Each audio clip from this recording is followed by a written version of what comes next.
سلطان ملک صالح اور سیف الدین تو صلاح الدین ایوبی کی موت کی خبر کا انتظار کر رہے تھے، مگر جب حاکم ایڈیسا نے اسے اپنی پسپائی اور قلعہ صلاح الدین ایوبی کے حوالے کرنے کی خبر سنائی تو سلطان ملک صالح اس قدر برہم ہوا کہ اس نے سر دربار اٹھ کر عزل الدین کے منہ پر کئی زوردار تھپڑ مارے اور گالیاں دینے کے انداز میں کہا، تو ایڈیسا کے قلعے میں دفن کیوں نہیں ہو گیا؟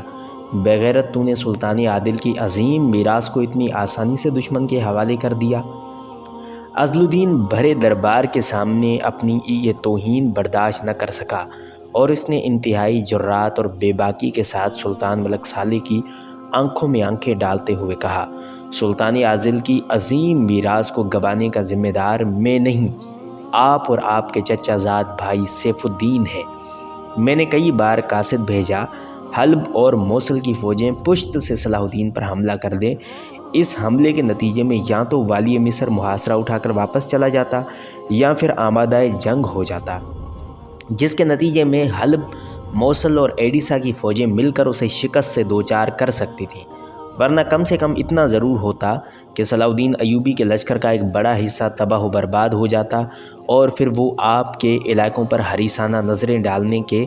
قابل نہ رہتا، مگر افسوس کسی نے میری ایک نہیں سنی۔ آپ بھی بار بار یہی کہتے رہے کہ مقابلہ جاری رکھو، عنقریب حلب کی فوجیں تمہاری مدد کو آ ہی رہی ہے، اور والی موصل سیف الدین جو خود کو بڑا مرد میدان اور دنیا کا شجاع ترین انسان سمجھتا ہے، وہ بھی یہی جھوٹی تسلیاں دیتا رہا کہ بہت جلد موصل کا لشکر تمہاری مدد کو پہنچنے والا ہے، مگر صد حیف میری مدد کو کوئی نہیں آیا۔ یہ کہہ کر عزل الدین چند لمحوں کے لیے خاموش ہو گیا اور اس نے نفرت آمیز نظروں سے اہل دربار کی طرف دیکھا، پھر وہ پلٹا اور اسی بے باکانہ لہجے میں والی حلب سلطان ملک صالح کو مخاطب کرتے ہوئے کہا، سلطان معظم، میں نے صرف 1000 سپاہیوں کے ساتھ سامان رسد کی انتہائی کمی کے باوجود 38 دن تک سلطان صلاح الدین ایوبی کے لشکر کا مقابلہ کیا۔ اگر اس طویل عرصے میں آپ یا سیف الدین کے چند ہزار فوجی غبار اڑاتے ہوئے آ جاتے تو آج ایڈیسا کا قلعہ صلاح الدین ایوبی کے قبضے میں نہ ہوتا، لیکن یہ میرا حسن ظن تھا، محض ایک خواب تھا کہ ابھی سلطان عادل کے وارثوں میں کچھ غیرت و شجاعت باقی ہے، لیکن اب مجھے یقین آ گیا ہے کہ آپ میں سے کوئی بھی صلاح الدین ایوبی کو شکست نہیں دے سکتا، کیونکہ صلاح الدین ایوبی ہی سلطان عادل نور الدین زنگی کا حقیقی وارث ہے۔ جام شراب اٹھانے والے ہاتھوں سے کبھی تلوار کا بوجھ نہیں اٹھ سکتا۔ عزل الدین اس قدر دل برداشتہ ہو چکا تھا کہ وہ اپنے جذبات پر قابو نہ پا سکا اور اس نے سر دربار سلطان ملک صالح اور سیف الدین کی اوباشیوں کا پردہ چاک کر دیا۔ پھر اس حق گوئی کا نتیجہ یہ برآمد ہوا کہ سلطان ملک صالح غصے سے پاگل ہو گیا اور اس نے فوراً ہی ایک طاقتور حبشی جلاد کو بلا کر عزل الدین کی گستاخیوں کی سزا کا حکم جاری کر دیا، اور وہ سزا یہ تھی کہ حبشی جلاد حاضرین دربار کے سامنے ایڈیسا کے قلعے دار عزل الدین کو کوڑے لگا رہا تھا۔ حاضرین دربار کا خیال تھا کہ طاقتور جلاد کا ایک ہی کوڑا عزل الدین کو چیخنے پر مجبور کر دے گا، مگر اس وقت اہل دربار کی حیرت کی کوئی انتہا ہی نہیں رہی جب انہوں نے عزل الدین کو خون میں نہائے ہوئے دیکھا، لیکن اس کے ہونٹ سختی کے ساتھ بند تھے، اس کے چہرے پر شدید اذیت و کرب کا رنگ نمایاں تھا، لیکن ابھی تک اہل دربار نے عزل الدین کی کوئی چیخ نہیں سنی تھی۔ یہ صبر و ضبط اور قوت برداشت کا ایک مثالی منظر تھا۔ عزل الدین اپنے خون میں نہایا ہوا دربار کے فرش پر گر پڑا